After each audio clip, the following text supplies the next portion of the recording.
tous ceux qui aiment la voile ont envie de participer d'une façon ou d'une autre à la solitaire Montparnasse-Figaro.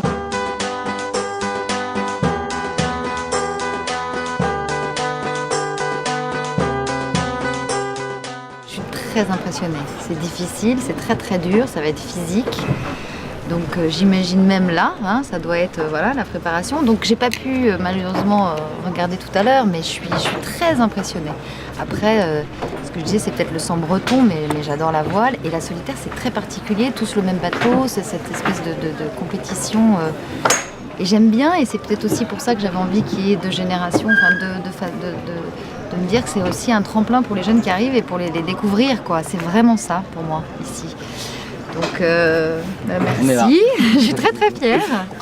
Nous aussi. Pierre, qui a lui, pour la première fois, c'est ça, qui fait la solitaire. Et donc, on était en train de parler de ça, qui vient de Marseille. Et qui t'y arrive. Toi, tu es arrivé 11e. Ouais, du prologue, 11e du prologue. Ouais. Bah, j'ai commencé, j'étais très bien après le départ. Et puis j'ai perdu un peu. Devant, derrière. Ouais, t'es devant moi, ouais. J'étais devant. Devant. T'es devant moi. Et c'est sa première. Je suis impressionnée, moi. Non, Je suis mais il est très très impressionnée. Et puis le géant vert, j'avais cru qu'on le présente plus. Il a réussi à partir tout à l'heure avec un petit retard pour se faufiler et passer devant. C'est vrai que c'est une histoire d'amour un peu pour moi avec la solitaire Montparnasse. Hein. C'est vrai que je l'ai fait plusieurs fois. J'ai fait les 3 podiums, 5 victoires d'étape, mais jamais gagné cette épreuve. Donc c'est vrai que c'est ton Graal. Et c'est mon Graal. Alors j'espère que ça sera la bonne ce coup-ci. Oui, ça sera la bonne ce coup-ci. C'est Julie a dit. Le mot de la fin, Julie, pour Et le bisu, premier bisu, le mot de la fin, Julie.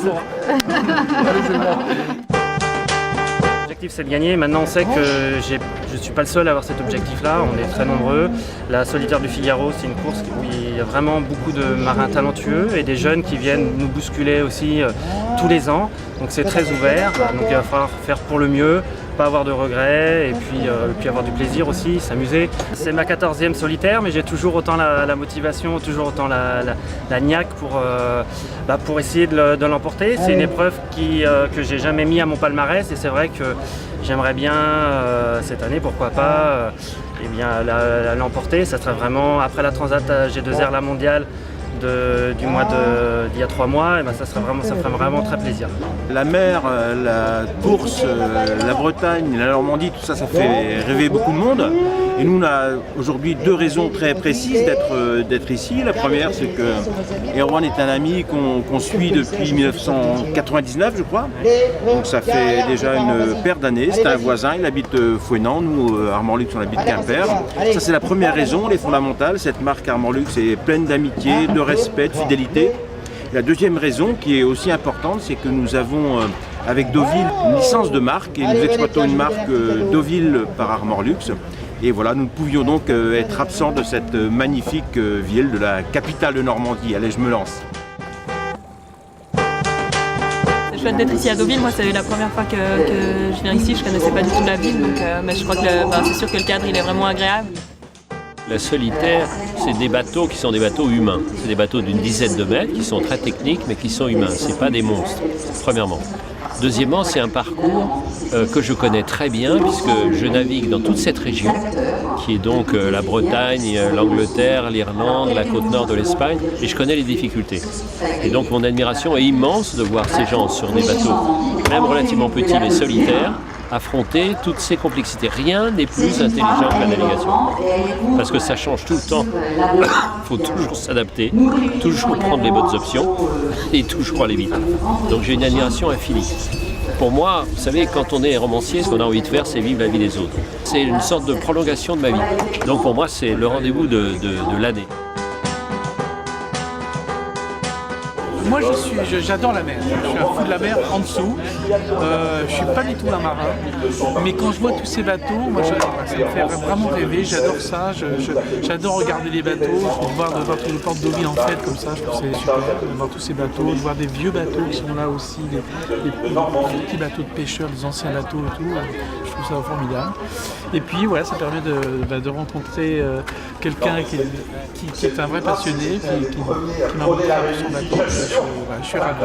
L'état d'esprit, il est très bon. Déjà très heureux d'être arrivé ici à Deauville, qui est une ville quand même fort sympathique que je connaissais un petit peu, parce qu'il y a longtemps j'étais déjà venu ici faire des régates, mais ça remonte à pas mal d'années. Et puis l'état d'esprit par rapport à la compétition, assez serein dans le sens où je suis pas du tout du genre, je pense, à fanfaronner par rapport à d'éventuelles perspectives de résultats. J'aime bien faire mon truc dans mon coin, mais il y a aussi le plaisir pris en mer, la satisfaction d'avoir bien navigué, d'avoir fait des belles choses sur l'eau, d'avoir montré des belles choses, d'avoir un peu, c'est peut-être un peu pompeux, mais d'avoir un peu fait corps avec son bateau, de s'être quelque part bien entendu avec son bateau, hein, même si c'est pas un être vivant. Par moments, il manque pas grand-chose quand même pour vraiment s'entendre avec presque cet objet qui se transforme quelque part en être pour nous, hein, parce qu'on passe du temps dessus, il faut qu'un peu qu'on se fasse confiance. Ça fait déjà plaisir d'être ici parce que c'est vrai que c'est un peu une guerre pour arriver au départ. Il faut trouver des partenaires, il faut réunir du monde autour de son projet. Et voilà, je suis content d'y être arrivé. Et puis maintenant, c'est vrai que le plus dur reste à faire, c'est-à-dire que voilà, j'ai le couteau entre les dents. Je suis motivé comme jamais pour aller me battre contre les 38 autres skippers présents sur cette solitaire du Figaro. Et en plus, Martin est quelqu'un qui, donc, comme tous les Finistériens, comme tous les Bretons, est extrêmement tenace. Et je pense que la ténacité dans ce genre de métier, pour un skipper, c'est extrêmement important. Ce qui me plaît chez Cécile, c'est sa passion de la mer qui va tellement loin qu'elle a sacrifié toutes ses économies pour pouvoir faire cette course alors qu'elle n'a pas de partenaire et de sponsor. Et elle est prête à tout pour satisfaire cette espèce de passion qui l'anime. Elle a déjà navigué en équipage et dans l'hémisphère sud. Et puis j'étais équipière de réserve pour Team SCA sur la Volvo Ocean Race. Donc solitaire, j'ai découvert cet hiver. Donc pour moi, les objectifs sur la solitaire, c'est de finir toutes les étapes, de tout donner sur le plan d'eau, d'être à fond tout le temps et de naviguer propre, de rester au contact de la flotte. Après, forcément, on pense au classement bisu. Maintenant, cette année, il y a 4 bisus qui ont du niveau, c'est des vrais bisus, mais ils ont fait beaucoup de solitaires avant, où ils sont déjà entraînés sur des Figaro avant de venir. Donc c'est un peu plus compliqué d'atteindre le classement bisu cette année, mais bien sûr, dans ma tête, je suis compétitrice, donc bien sûr, j'y pense. C'est vrai que Deauville, c'est le cinéma, hein. On vient aussi pour le cinéma, nous les acteurs. Et qui m'a parlé le premier de l'authenticité, pourtant elle est très connue, et qui m'a dit mais viens, j'aurais peut-être pas osé si Philippe m'avait pas invité. Et je trouvais sympa d'allier des personnages connus dans leur métier respectif. Alors il y a des acteurs, des actrices, mais il y a aussi des journalistes, il y a des écrivains, il y a Eric Orsena qui est là, et chacun parraine un marin, un bateau. Et ça met une espèce d'ambiance sympa. Deauville, c'est un lieu de rencontre. Le monde et les cultures se rencontrent à Deauville.